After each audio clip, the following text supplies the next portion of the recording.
everyone, it's me, Joni again.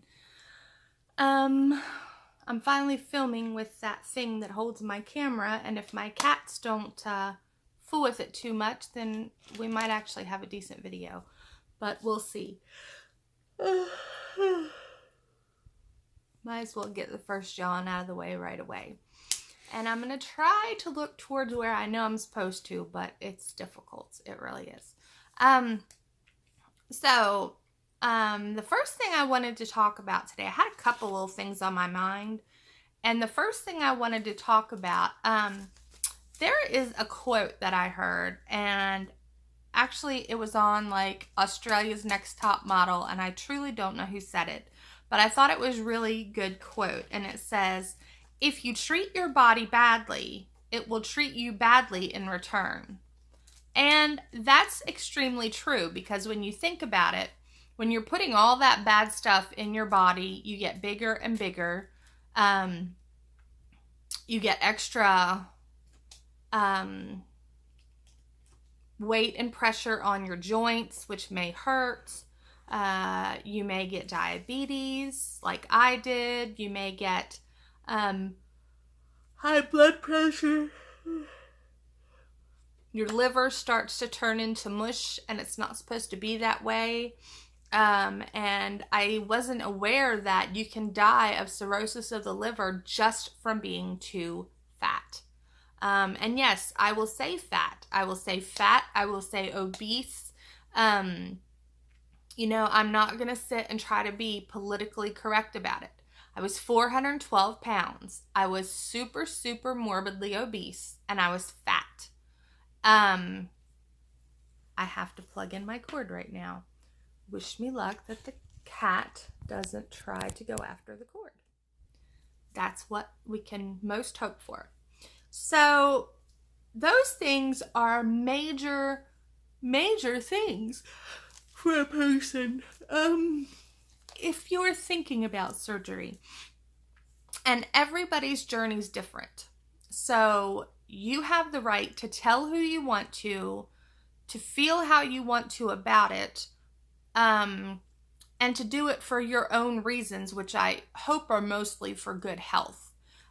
Yes, looking better is fantastic. Feeling better is a major important thing, but I feel better because I'm healthier. I've lost 150 pounds, and I can get around better, except when my knee is arguing with me. I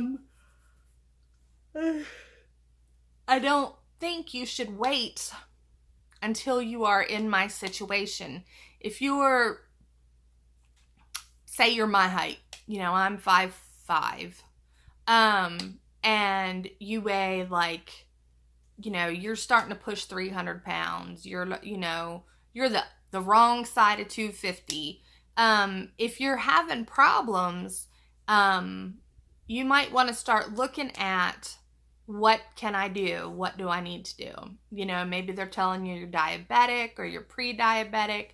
Maybe your blood pressure is a little bit too high. Things like that. And, I feel bad because I let it get out of hand, and I kept thinking, oh, it's not that bad. Or, I'm comfortable in my body ish. It was a little lie I told myself. And every year I just got bigger, and it happened really fast. Or it seemed to. And so I spent basically my 30s in bed. And I almost got the surgery several years before I did, and then I didn't do it for some reason. And I know everything happens for a reason, but I also feel like I would have had my life back sooner and a better quality of life had I done my surgery sooner. And I think that's what you'll find a lot of people saying. They'll be like, did you have any regrets about having your surgery, after you were finished? And almost everybody who's like 6 months to a year out or further will tell you, excuse me, I regret I didn't do it sooner. So my suggestion is, look at yourself and look at your body. Look at your BMI. Look at what things the doctors are telling you. The younger you are, obviously, if you're older, you really want to talk to your doctors about this. But the younger you are, the more likely you are to have a really good life with a really good outcome for your life. You won't have to deal with, dying of cirrhosis of the liver, when you're in your 30s because you couldn't stop your eating situation. And the yo-yo dieting, that's half the problem.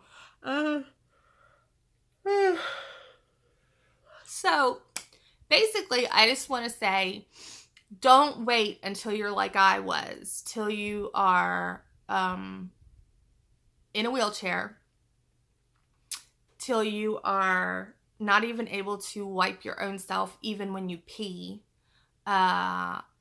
till you can't do anything for yourself, till you can't even buy your clothes at what I call the fat girl stores, or the stores that cater to plus size people anymore, because you have to get them through a catalog, which is super expensive. It's just not any way to live. Now, that being said, I see a lot of people that talk about they're concerned because they don't want their coworkers to know, or they don't want their family to know, or or they're worried about what people say. And people are telling them bad things about the surgery. Well, here's what I know. Everybody's going to know somebody whose uncle's cousin died from this surgery or had major complications. That's just the way it goes. Is death from this surgery a prominent thing? No, it's something that is very rare. People that had this done, 20 years ago, it was a different procedure entirely. They opened your whole entire stomach up and did a major surgery. Now, they might have to do that still with some of you guys, but that doesn't mean that that's a bad thing. What I'm saying is the surgeons are much more experienced now. The surgery is much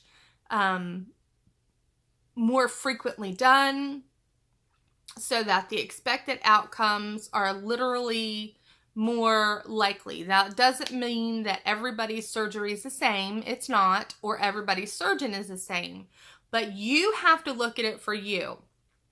If you're doing this because you are young, you have children, or even if you don't, you have grandchildren you want to see grow up, or you want to feel better, you have other health problems, and you want to, spend your golden years with, your golden somebody, or find a golden somebody, whatever the case may be. It's up to you to talk to your surgeon and do your own research and analyze, okay, here are the risks of the surgery and here are the benefits. And if you decide that the benefits outweigh the risks, in almost all cases, that's going to be true, then yes, unless your doctor tells you or you're not a good candidate for surgery, then, if you're thinking about it and you feel like that's something you want to do, you should do it. You can do it.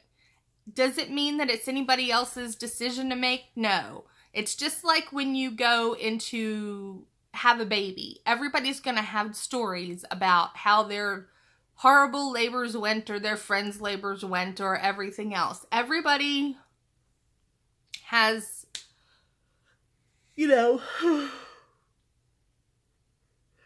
something to say about it. Thankfully, I have had a wonderful support system. I think that is one of the things that has helped me feel as comfortable as I do with making my videos and trying to do what I can to help everybody. and make, my online diary, but these are also my vlogs that, hopefully help somebody. But you don't want to get like I got. You don't want to wait till you're over 400 pounds and you cannot wipe your own self. I mean, seriously. And the likelihood of you getting injuries, like back injuries like I did and things like that, only increase the more you weigh and the longer that you weigh it and put that extra weight and pressure on your joints and your spine. So, and I know some people that their main reason for getting surgery is because they want to increase their chances of having a baby, because fertility becomes an issue for most people, for a lot of people who are heavier, who become obese. Fertility can become a major issue, and you don't want to be, 35 and staring down the barrel of, I'm having problems and I'm infertile and I need to lose weight. And then you really need to wait usually 2 years after your surgery to have a baby, till your body is hormonally and physically kind of straightened out. So you don't want to be, that doesn't mean you can't, but you want to be as healthy as possible. So this is something you want to think about, if possible, before you're 30. Simply because you may not want just one child, and it may not be easy to get pregnant, but it's much easier if you are not morbidly obese. And that's something that there is, that's statistical information that tells you that. Being heavy can have an effect on your periods. I went an entire year without having a period.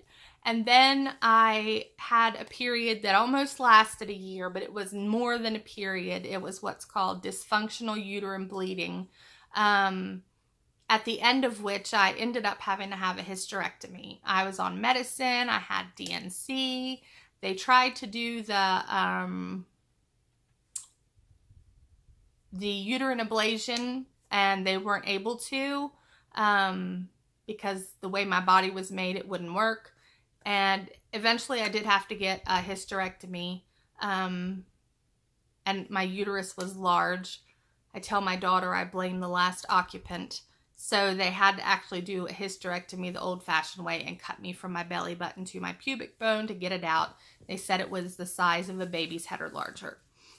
It should only be the size of your closed fist or like a really small pear.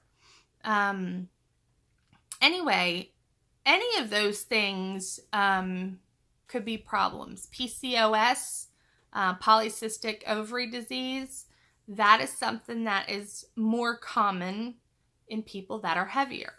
I mean, there are so many things.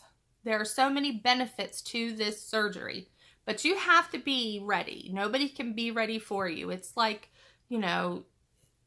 it's like stopping taking, alcohol or drugs or whatever. Nobody else can do it for you, no matter how badly they want it for you. And if somebody's telling you, they really wish you'd lose weight, and, you really don't look healthy, or they're really concerned about your weight, you might take it the wrong way. Like, my mom talked to me about that, and I'm not ashamed to say I took it the wrong way. I was like, it just, basically, it really ticked me off. But, I mean, I realize now what a place of love that came from, and I realize how important it was. Will you hand me that one thing we found the other day from when we were at Pigeon Forge? It's on the floor down there. So I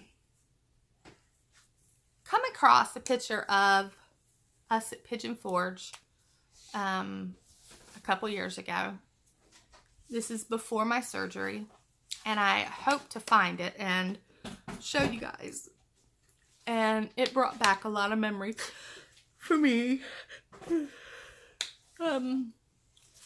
I think when when you're younger and you're watching and you don't weigh as much as those people on my 600-pound life, and you're watching it and parts of you are going, wow, how could they let it get that bad? Or, you know, I sat there judgmental at 400 pounds, like, at least I'm not that bad. How could they let him get that bad? And the truth is, you know, everybody's got a that bad, you know. I'm sure there are people that looked at me and thought, how did she let it get that bad? I didn't want it to get that bad. But at a certain point, when I was down with my back and I couldn't control anything. I realized that after a time, and food was all I could control. I wasn't even making my own food. People were fixing the food and bringing it to me. And, you know, the thing of it is, yes, I was like those people in my 600-pound life. I would get mouthy and hateful if they didn't bring me what I wanted. So don't by any means think that I'm like a saint or an angel, because I'm not. But I realized after a while that that was the last thing I had left that I could control. And mostly the reason was because I had eaten so much and because I'd gotten so big. And so I just really, really want for you people that are, you know, under 300 pounds to look at it and go, okay, I don't have to get that bad. You know, I can make this lifestyle change. And it is a lifestyle change. You do have to commit to it. It isn't just, oh, it's a surgery, it's magic, and it will make me lose weight. Yes, you will lose weight, but you will gain it back if you aren't committed to a lifestyle change. But, oh well, I'm not going to be able to show you this photo that I really wanted to because I can't find it. Well, my husband can't find it. But just, if you have the opportunity, if you have the insurance that will cover you while you're young enough or while you are in a good job or things like that, I really think that you should consider at least having an evaluation, because it's a long process from start to finish before you're able to get the actual surgery. And it depends on your insurance, but you have to do like psychiatric evaluations and supervised diet, either with a nutritionist or your physician, and it has to be 3 months to 6 months. You know, I still sleep with a CPAP machine because I have sleep apnea. And a lot of people think that's not a big deal, but there are many people who die from sleep apnea. Literally, they stop breathing in their sleep and die because they don't start breathing again. And that is something that, yes, all people can have. I did not have it until I got fat, until I was too overweight. I think I still have a touch of it, but my settings are much lower now. But the moral of the story is, the bigger you get, the more problems you're going to have. So if you are able to stop that in its tracks before you have so many problems that you have more problems than answers until it's your only answer, I mean, I feel like you should do it as soon as you can. And I wish I had done it sooner. And I think that that's the reason that I really wanted to say this. And I really want to say, don't worry about the people that are not on your side about this. There are always going to be people that are not on your side. There are people that are going to say, well, if you could lose that much weight to get this surgery done, why don't you just lose the rest of the weight yourself and keep it off? That's not really realistic. And your physician should be able to explain to you why. And if you have a bad experience with your physician, tell me. I'd like to talk about it and maybe point you in the direction of a physician that could do a better job. not all doctors are created equal, but the doctors should explain to you the risks and the benefits, and be able to give you literal percentages. This surgery has become actually very safe.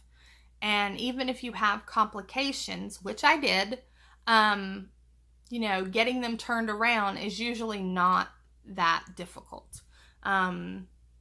So I just want to say, be careful with your life. Be careful with what you're putting in your mouth, even if you've never had this surgery. Your diet should be high in lean proteins, fruits, vegetables, and very low in anything that says sugar, corn syrup. I mean, corn syrup is horrible for you. Any of those major kinds of syrup, corn syrup, sugars, anything like that, try to keep it out of your diet. And especially if you have children and you're watching this, get them out of your children's diets. Things like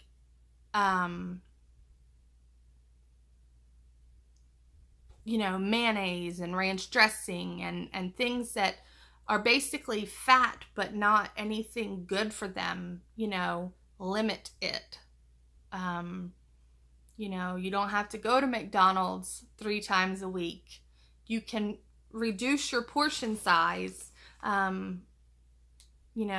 One of the things I always suggested when I was trying to diet, it worked for me, is before you start eating, drink a bottle of water.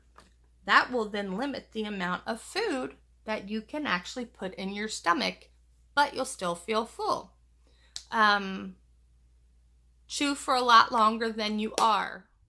If you're a regular person on a regular diet, chew for a lot longer.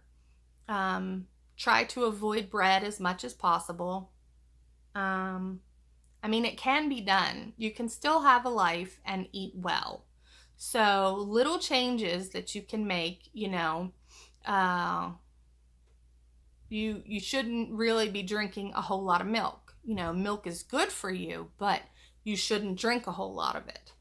A glass of milk a day, or I think it's 1 to 2 servings a day, and I think the serving sizes are like 8-ounce glasses is enough. And if you or your children are having more than that, then there's a problem. Unless your children are like under 5, and then there's a whole different situation there. But don't get your small children started out drinking Mountain Dew, from their bottle or from their sippy cup or whatever. You can give them juice, or like juice that's half juice, half water, because that cuts down on the amount of sugar. It's okay to give them stuff that's made with sucralose, which is like the Splenda type of thing.